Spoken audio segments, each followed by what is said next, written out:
Hello everyone, and thank you for joining me. I'm Tracy Harris, and this is At Home in My Head, the podcast that explores experience and meaning and their impact on individuals and the broader society.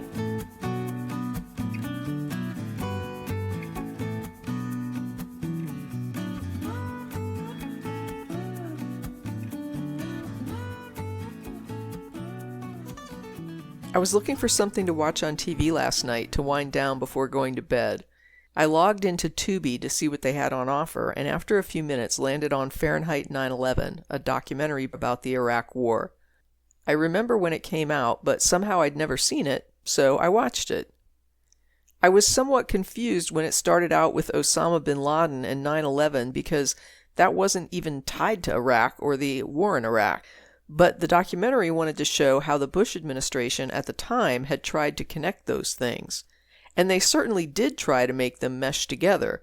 I just wasn't prepared for a documentary on Iraq to start with unrelated events.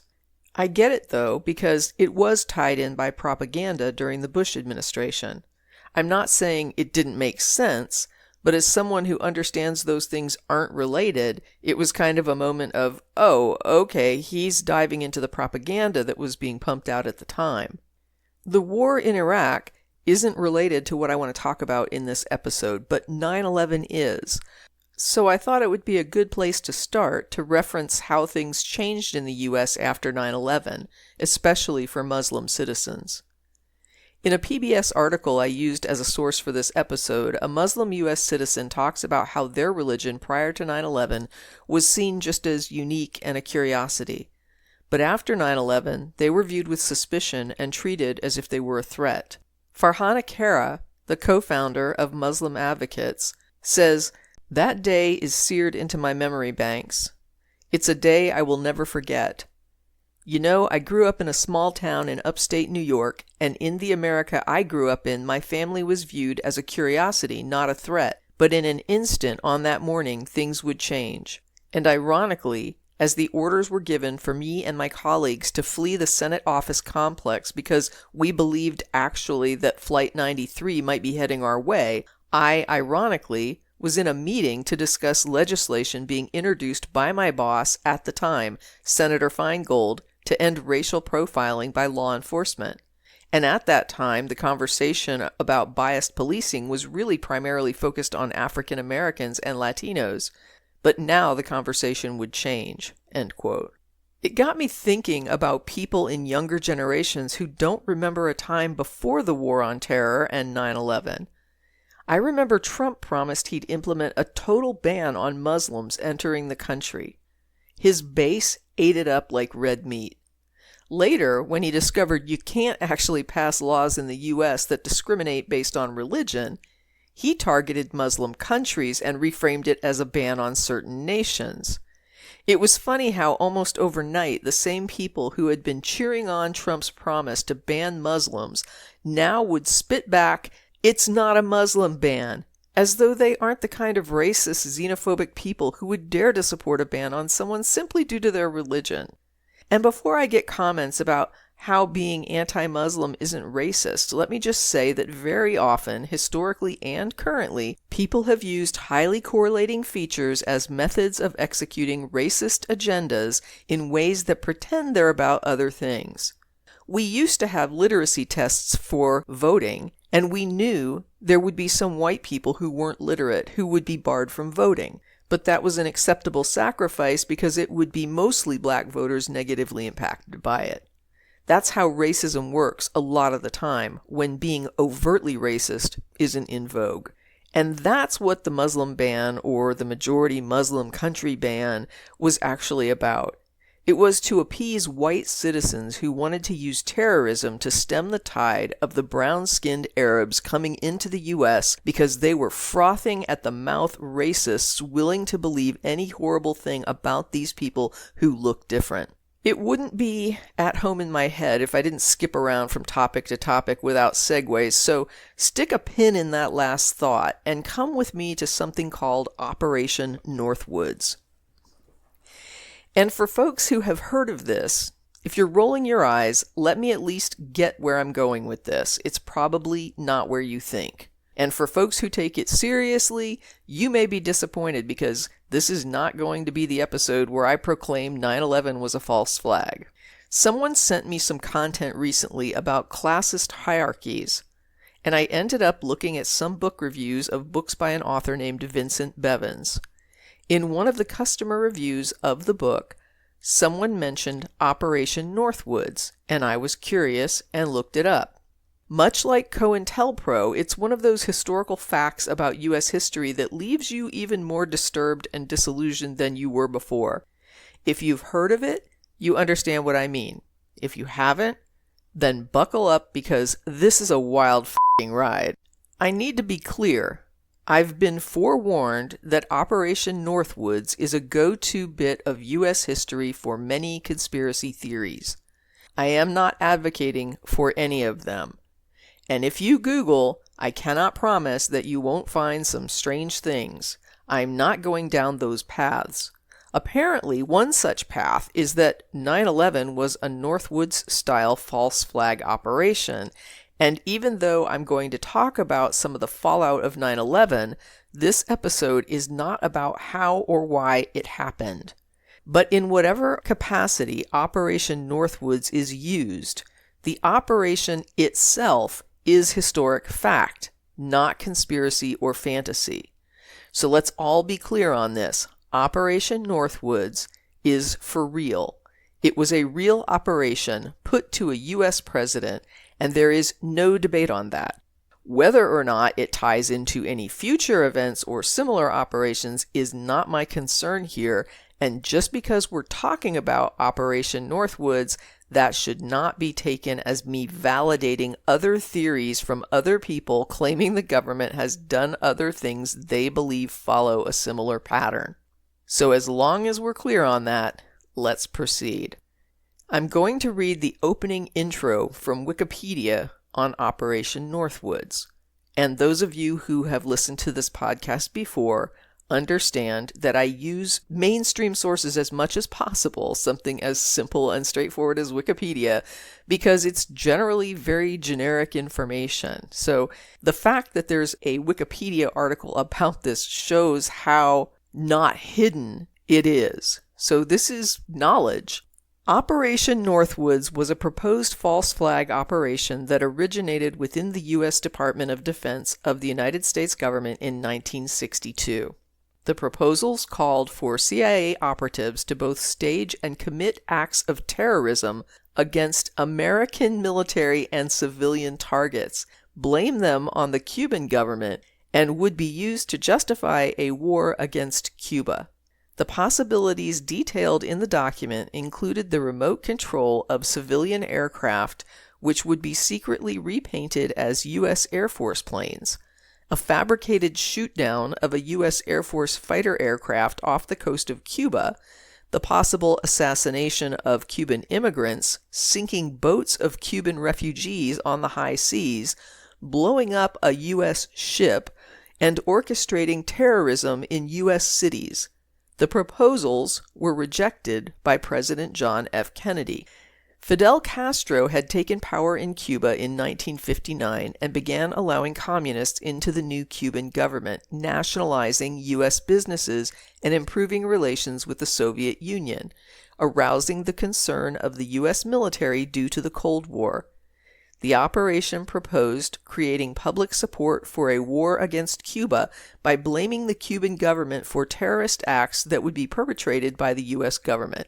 To this end, Operation Northwoods proposals recommended hijackings and bombings, followed by the introduction of false evidence that would implicate the Cuban government. It stated, the desired result from the execution of this plan would be to place the United States in the apparent position of suffering defensible grievances from a rash and irresponsible government of Cuba, and to develop an international image of a Cuban threat to peace in the Western Hemisphere. Several other proposals were included with Operation Northwoods, including real or simulated actions against various U.S. military and civilian targets.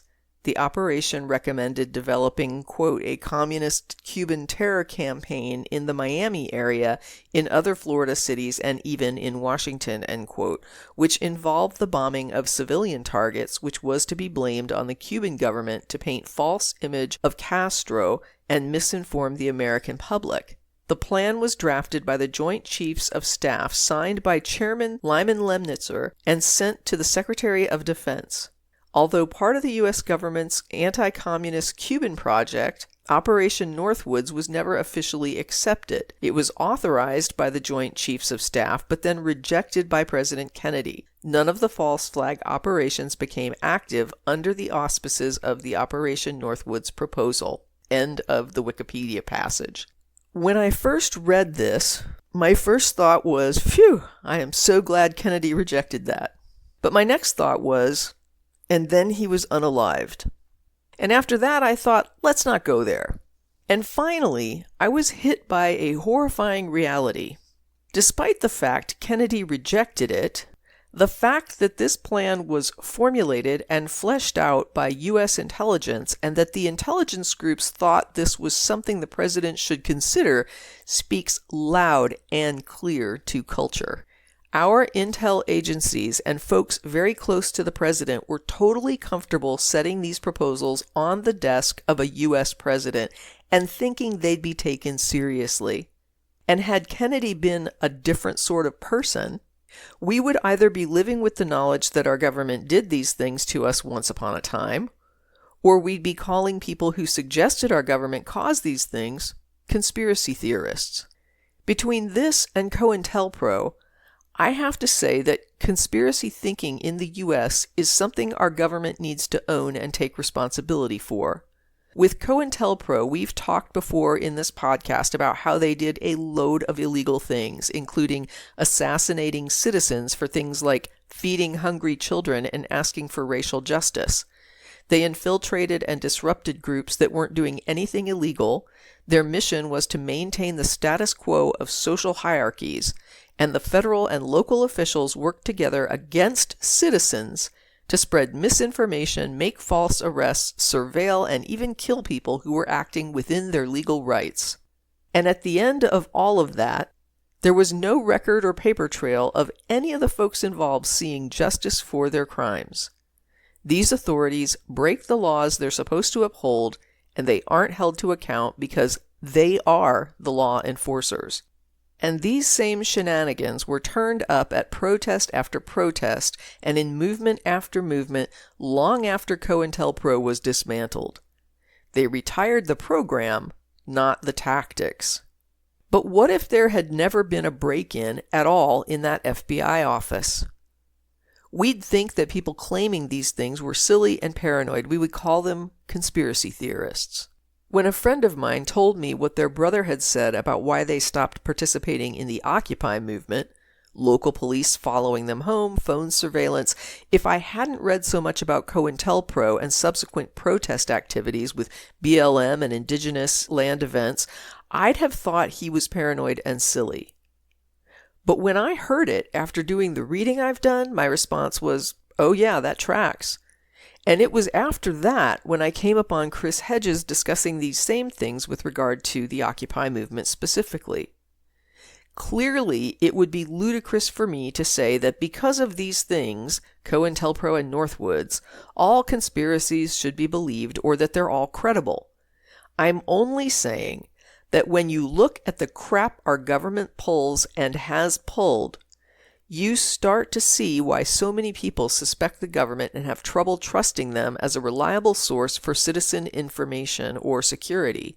It's not that these folks are paranoid, it's that our government has created a culture of mistrust and secrecy. And that was reflected in another article that I used as a source for this episode, where a Muslim man was talking about how a lawsuit filed against authorities for illegal surveillance resulted in making information public. Without the information coming out, he said, many non-Muslims would never have believed it. Then he added that a lot of folks within the Muslim community also wouldn't have believed it. In his interview with NPR, guest Ahmed Mohammed says, Those programs were expanded exponentially. The government was tracking, surveilling, and looking after Muslims of every background all over the country. And that really started right after 9/11 with the passage of the Patriot Act, which then led to the Bush administration starting what was in essence a Muslim registry called the NSEER system, which was a national registry where Muslim males of the age of 18 to 25 were required to register with the federal government. That program lasted for 10 years, and that resulted in tracking, surveilling, interrogations, and deportations of many innocent Muslim men who had absolutely no connection whatsoever with terrorism or the tragic, horrific attacks of 9/11. End quote. When asked how did surveillance evolve from the early years of the Bush administration, from the kind of programs you're talking about, to the Obama years, Mohammed goes on to say, quote, "They were expanded. The Obama administration ended the NSEER system, but they created new programs like CVE, which was Countering Violent Extremism, which was dedicated to recruiting community leaders to assist on identifying youth who the government said were at risk for radicalization and terrorism. And it created a real distrust in the community where youth who might be mentally disturbed or troubled or going through a difficult time at home really had their safety net pulled out from under them because they couldn't go to anybody because everybody was associated with law enforcement. They were investigating these individuals, sending in undercover agents, and causing the radicalization that they were supposed to be there to try to stop." End quote. In a 2019 article at the Brennan Center for Justice titled "Why Countering Violent Extremism Programs Are Bad Policy," it lists several problems with these programs. It argues that CVE programs are ineffective, discriminatory, and divisive. That the CVE program is based on a disproven theory of radicalization. It calls out CVE programs for targeting Muslims despite the persistent threat of far-right domestic terrorism. It suggests that the CVE programs are surveillance and intelligence programs disguised as community outreach. It states that CVE programs jeopardize fundamental rights by stigmatizing and delegitimizing innocent people. And overall, the document calls for the abandonment of the CVE framework.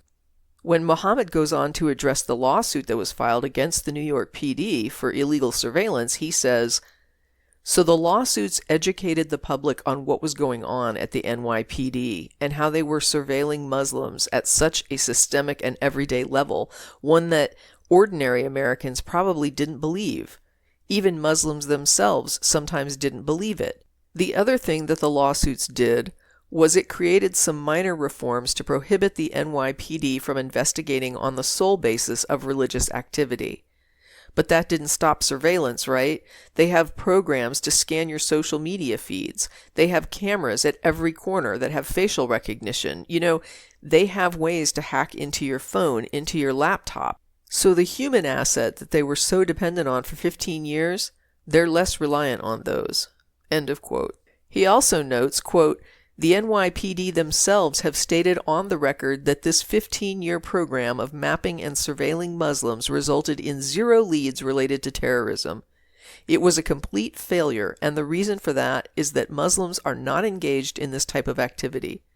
They are everyday individuals just like everyone else in this country trying to get by, feed their families at the end of the day, and make sure that they're able to have a good quality of life." End quote. And that last point is an important one. There isn't any good evidence that this type of wide net casting surveillance actually works to prevent terrorism. And this isn't surprising when you stop and think that they're targeting people who, as far as they know, aren't breaking any laws and don't intend to. Most of the successful leads came from tips and community engagement, not covert community surveillance. In fact, in another article discussing how the U.S. Supreme Court actually ruled in favor of the FBI in a Muslim spying case when they invoked something called state's secret privilege in a case where 3 Muslim men accused the FBI of illegal surveillance. The suit claimed discrimination because what else do you call profiling people based on religion without any evidence they've committed or are even planning to commit any crimes? But the FBI basically came back saying they need to keep secrets to do their jobs, and the court said, sure. And we should all see the problem with this. I've talked about it before. The same organization accused of wrongdoing having the power to not show information because it needs secrecy creates a barrier to justice.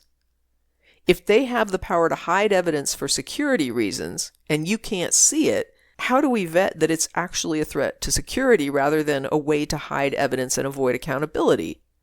Plaintiffs in cases like these are screwed.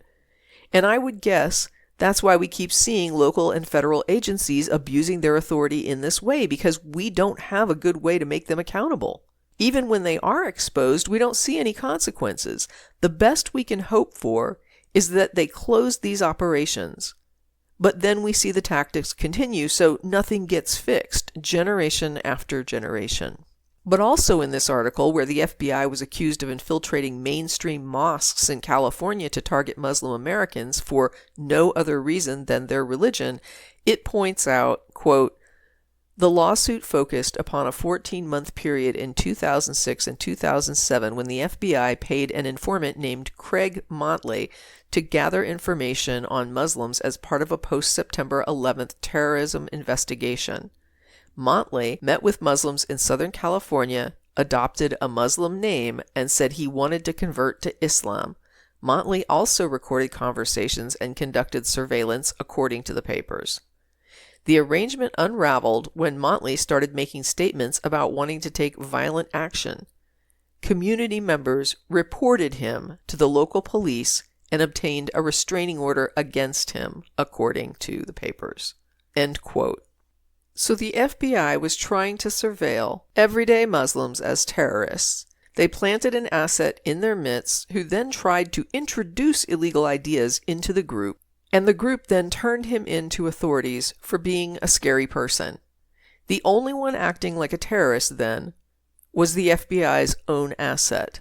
I remember attending a film showing of a documentary on U.S. surveillance of Muslim student groups after 9/11.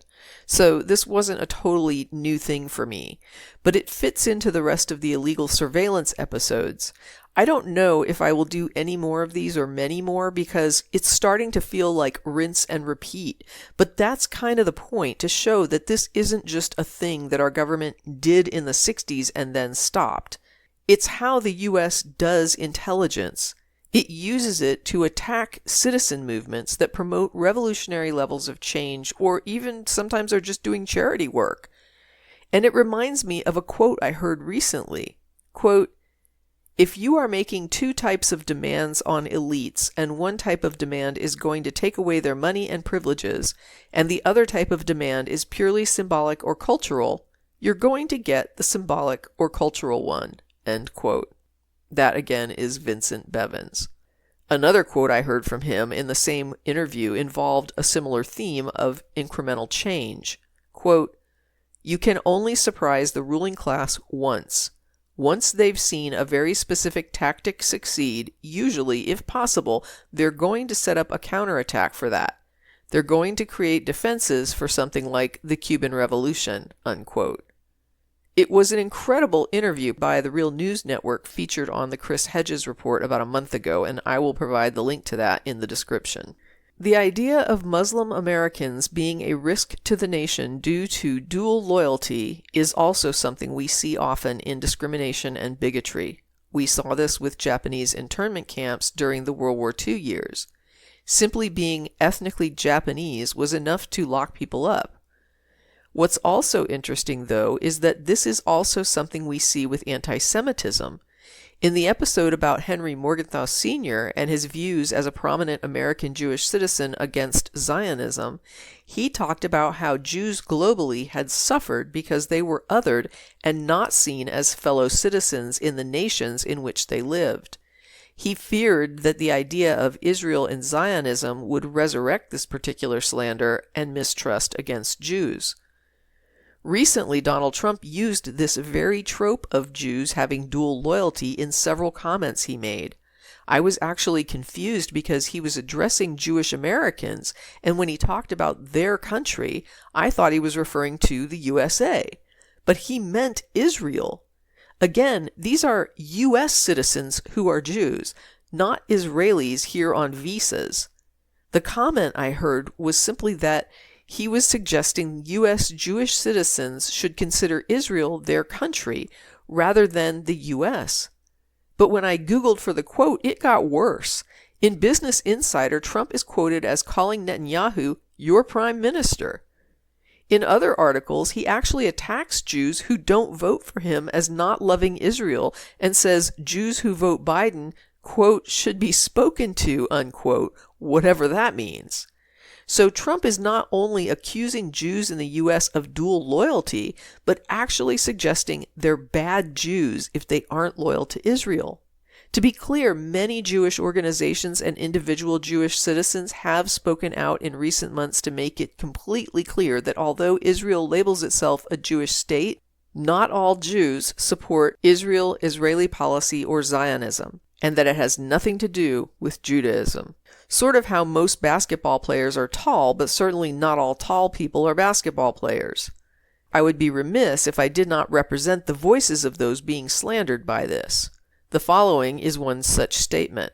Quote, "It's really important that we separate out American Jews and Israel. We are not one and the same.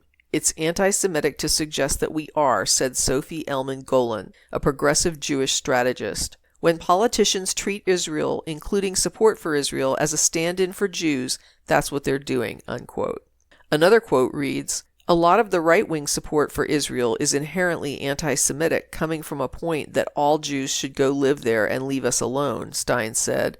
"It's not just that it's hateful rhetoric, it's the reality that has led to millions of us, including my own ancestors, my own great-grandparents, being killed," unquote.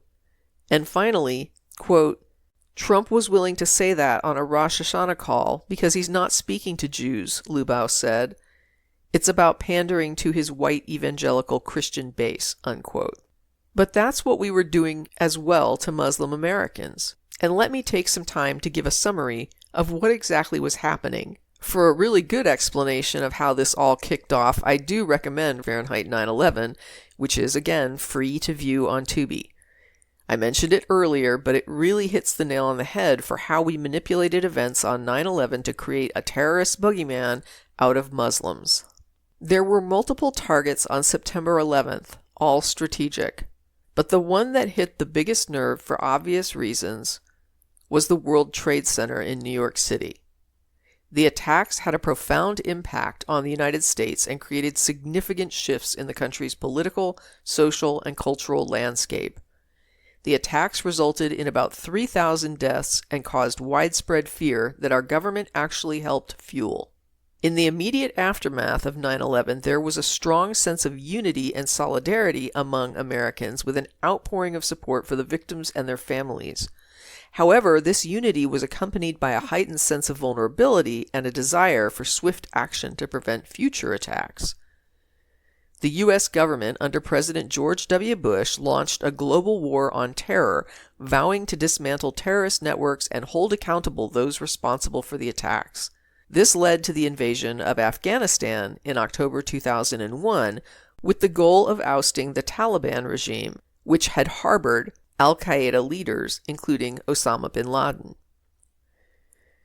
Domestically, the Bush administration enacted sweeping counterterrorism measures, including the USA Patriot Act, which expanded the government's surveillance and law enforcement powers in the name of national security.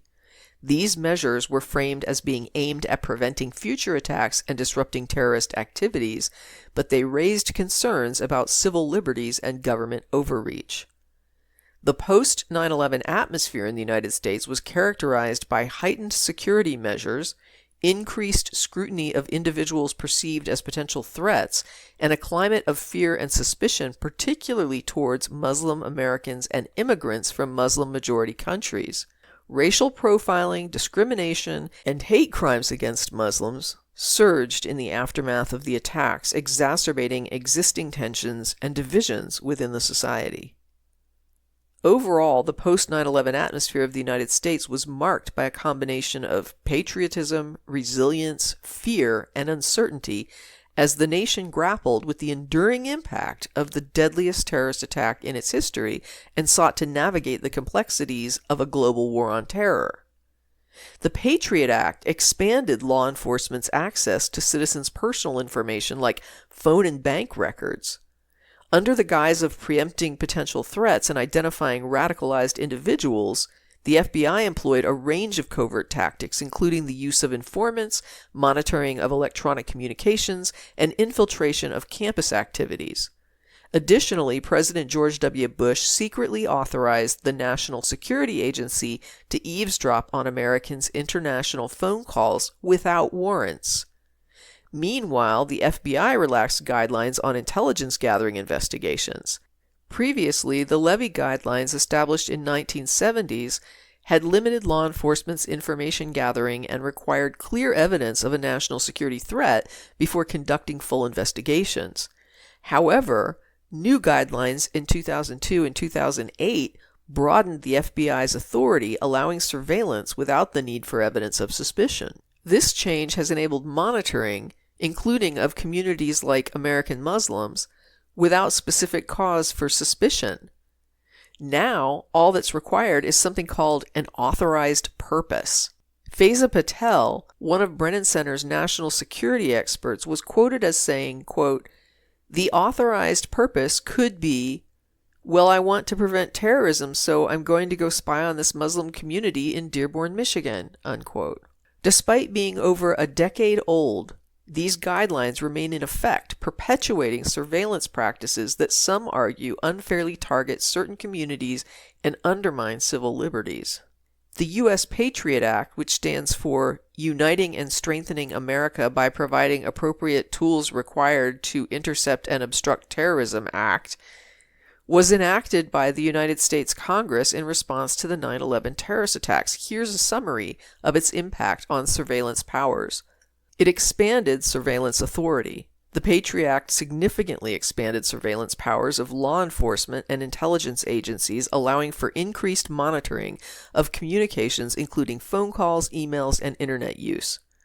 It authorized the use of roving wiretaps, which permit authorities to surveil multiple communication devices used by a single target without obtaining separate warrants for each device.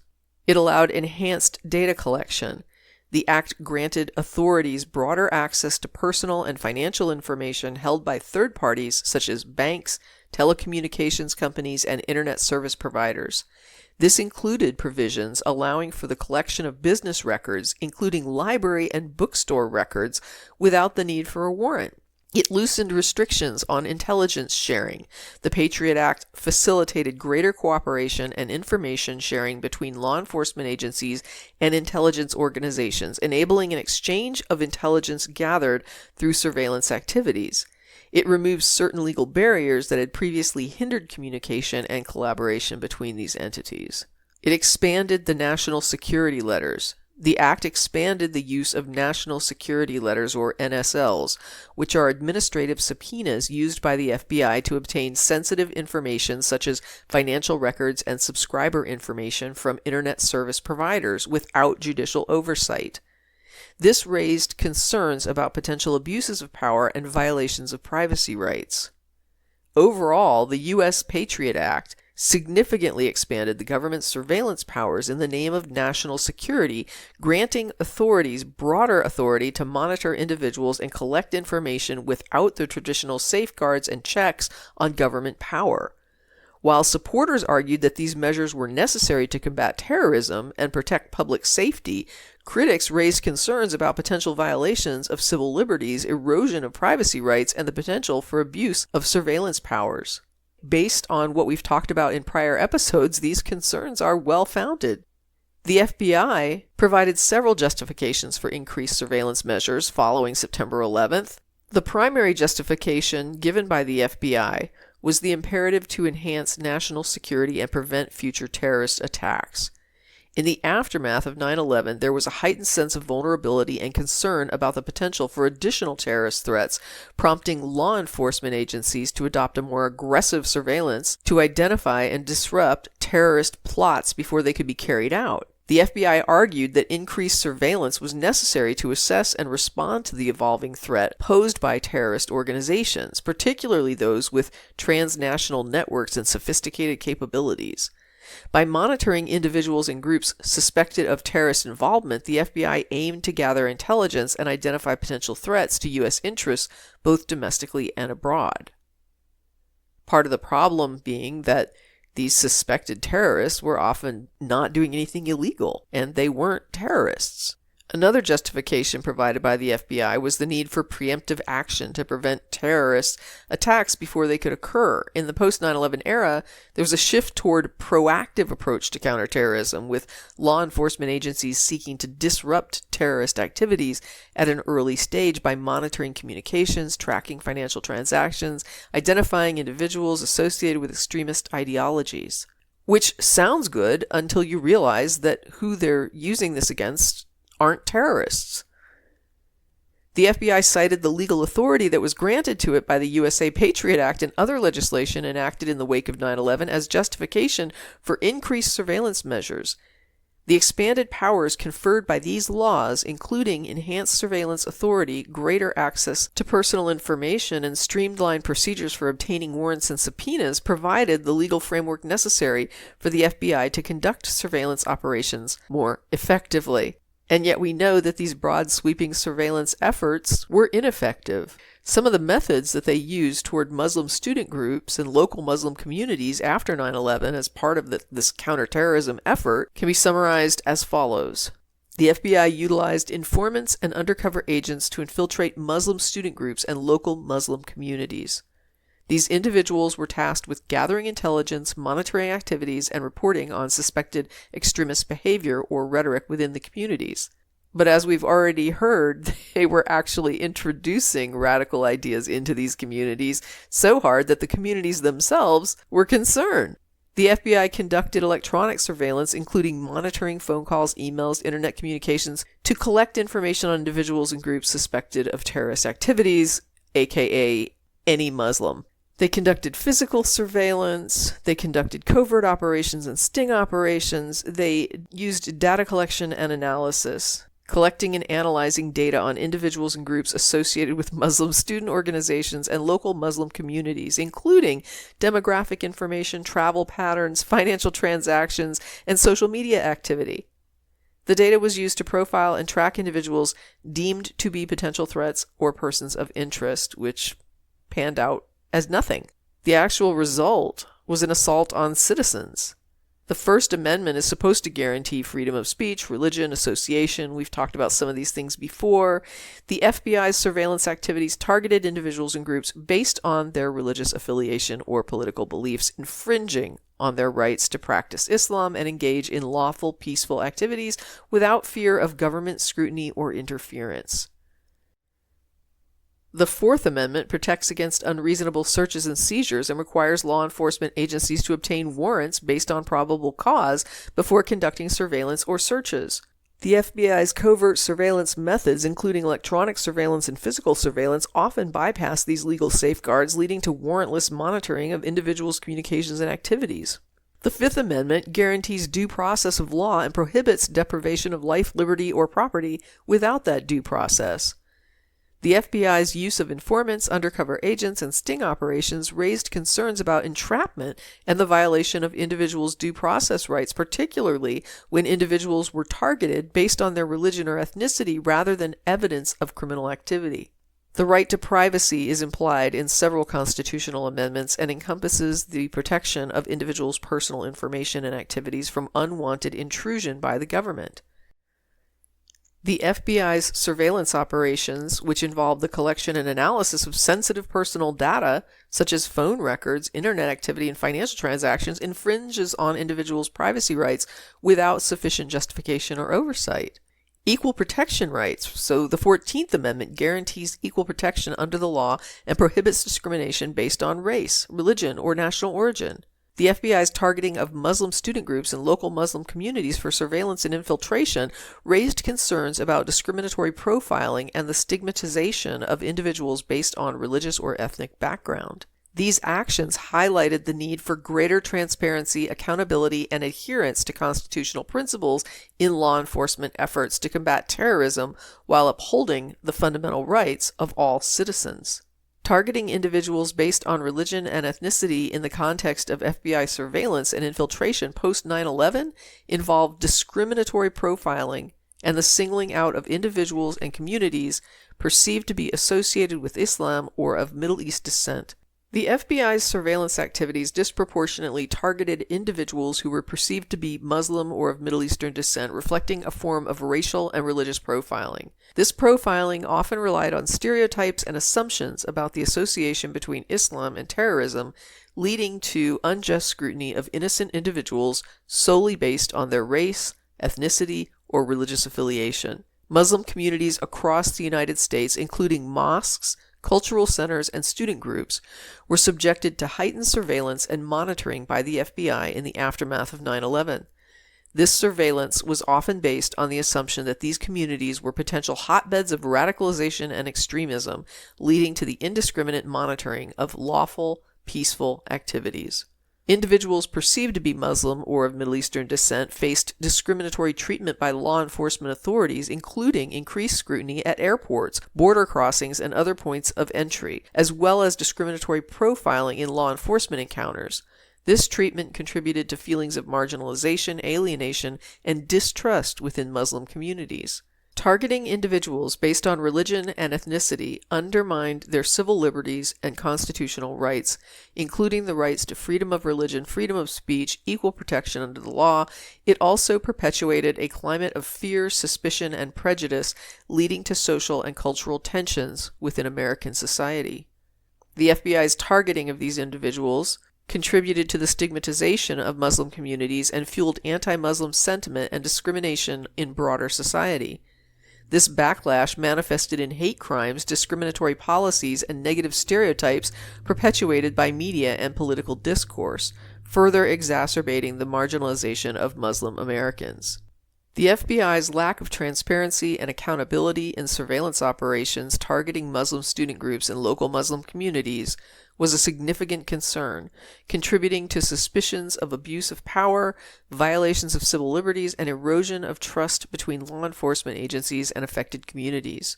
Some key aspects of this were that the FBI conducted surveillance operations in a secretive manner, often without public discourse or oversight.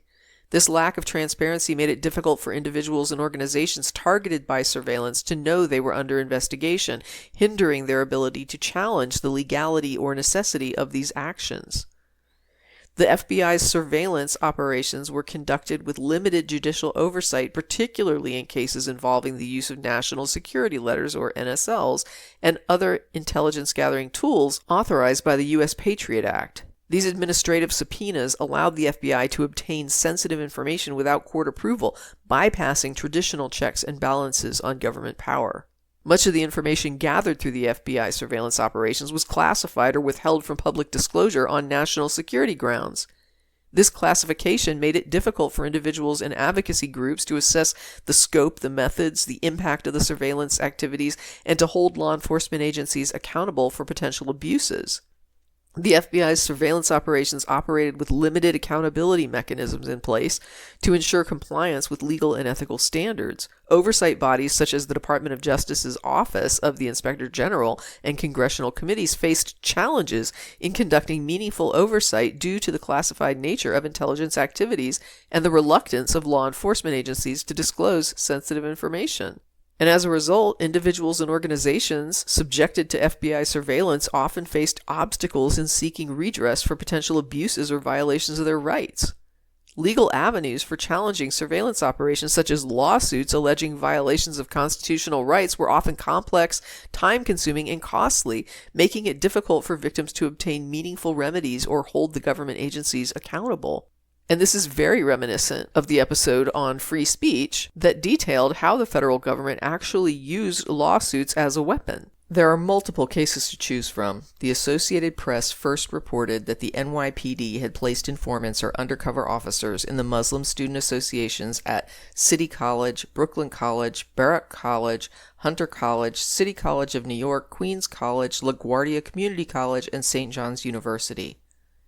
There were also operations just like these across the San Francisco Bay Area in California. They were collecting profiles on innocent people being surveilled in spite of having no ties to any illegal activity except for the unfortunate assumption that Muslim meant terrorist. I remember going to a local mosque after 9/11, where they had started their own community outreach offering an Islam 101 course to the public. Anyone was welcome to come and learn and ask questions. We were served a meal and treated hospitably by the imam and the congregants there, and it was a good experience.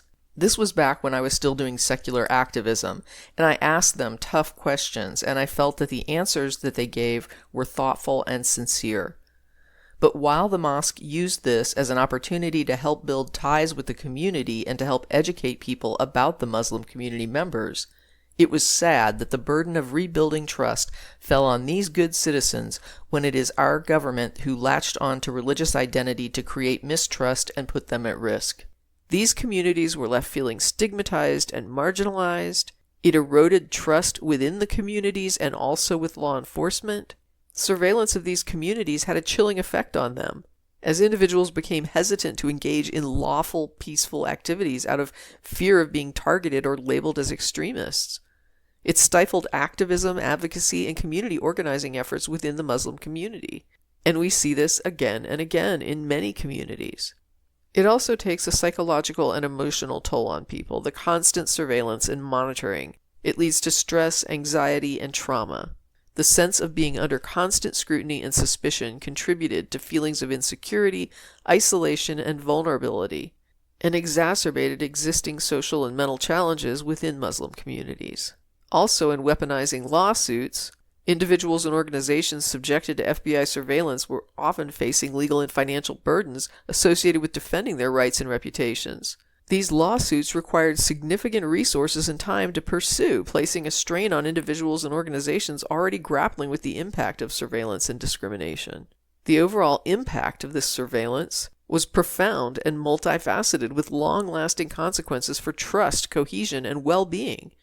These actions underscored a need for greater accountability, transparency, and respect for civil liberties in law enforcement.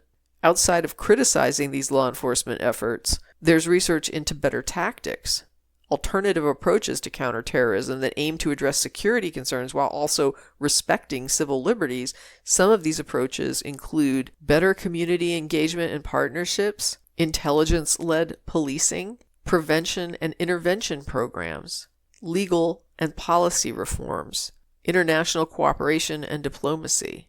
Law enforcement should work with citizens, not against them. Surveillance should be based on actual intelligence, not random wide net fishing. As a society, we could focus on things like economic inequality, political grievances, things that marginalized communities face, if we could actually correct them, might reduce frustration and desperate responses. We need to strengthen oversight mechanisms and improve transparency and accountability in surveillance programs. We need to ensure that counterterrorism measures comply with international human rights standards. And we should be willing to repeal or amend laws that disproportionately target specific communities or infringe on civil liberties. We could stop creating instability around the world and start contributing to stability. Instead of foreign policy that favors our corporations and elites, we could have foreign policy actually tied to the justice that we espouse. We don't have to treat average citizens like criminals to head off violence against citizens.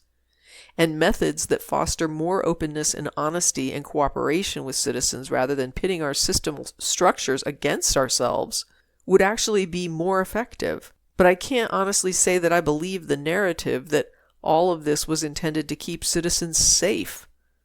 When it comes to the war in Iraq, the U.S. response to 9/11, there were a lot of political and financial motivations that I won't be digging into here. Again, go watch Moore's documentary. And also, after some of these lawsuits and the exposure, there were some efforts at reform, but once again, we keep seeing the same tactics that don't seem impacted by the legality of what's being done. And the pushback is always necessary in whatever forms it takes, whether it's legal challenges, public awareness campaigns, policy advocacy, coalition building, litigation and amicus briefs, community empowerment and support, international advocacy. Overall, Advocacy efforts by civil rights organizations and affected communities plays a vital role in holding governments accountable for their surveillance practices, protecting privacy rights, and upholding ethical values in the face of evolving threats to civil liberties. PBS did a human interest piece in 2021 that included comments from Mohammed Behi, who helped with a group called Muslims Giving Back. His charity was an effort to help reform the reputation of the Muslim community post 9/11. They did charity work feeding people in need. He worked with different mosques in New York City. One volunteer was an NYPD paid informant. He announced his situation publicly on social media, and that's when it all came crashing down. The informant had been involved for more than a year, and after his exit announcement, Behi said, quote, "A lot of our members were completely traumatized and disappeared. They were not even returning our phone calls because they were so scared, and I think it destroyed their morale. It destroyed everything they believed in, because that was one of our hopes, to give a positive image of our religion," Behi said. "I was angry, I felt betrayed, I felt loss. Not only was I being spied on, but my own community kicked us out. No one trusted us anymore," he said. "It left such a disgusting taste in our mouth that this country is never going to accept you," Behi said of how his community reacted to the realization they'd been surveilled. Another community leader commented on how young people at risk who needed someone within the community to talk to were left out in the cold because they couldn't trust the community anymore. Who was real and who was surveillance? This left a lot of vulnerable people with no support or resources. It reminded me a lot of the episode about Fred Hampton, and how law enforcement did all it could, not just surveilling, but destroying another movement that was just about a coalition trying to improve communities coping with poverty. The role of government in all of these cases seems to be to maintain status quo, even if it means violating rights and putting citizens at risk to do it. Citizens' safety and security doesn't always align with status quo. And if you try to effect change to the hierarchical structures, though, you'll find yourself on the business end of law enforcement, harassed, violated, arrested, or even dead. I'll end this episode with a passage from the PBS article, because I believe that for all they've gone through, the Muslim community deserves the last word. For Behi, a brush with surveillance nearly derailed his efforts to give back to his community, but he's still running his organization today. I saw this as pretty much a test. If you are about this life, you have to be even bigger and stronger, so that's what catapulted me to becoming even more active and more public, and saying, you know what? I'm not going to let these people stop me for doing good. This is what Islam is about.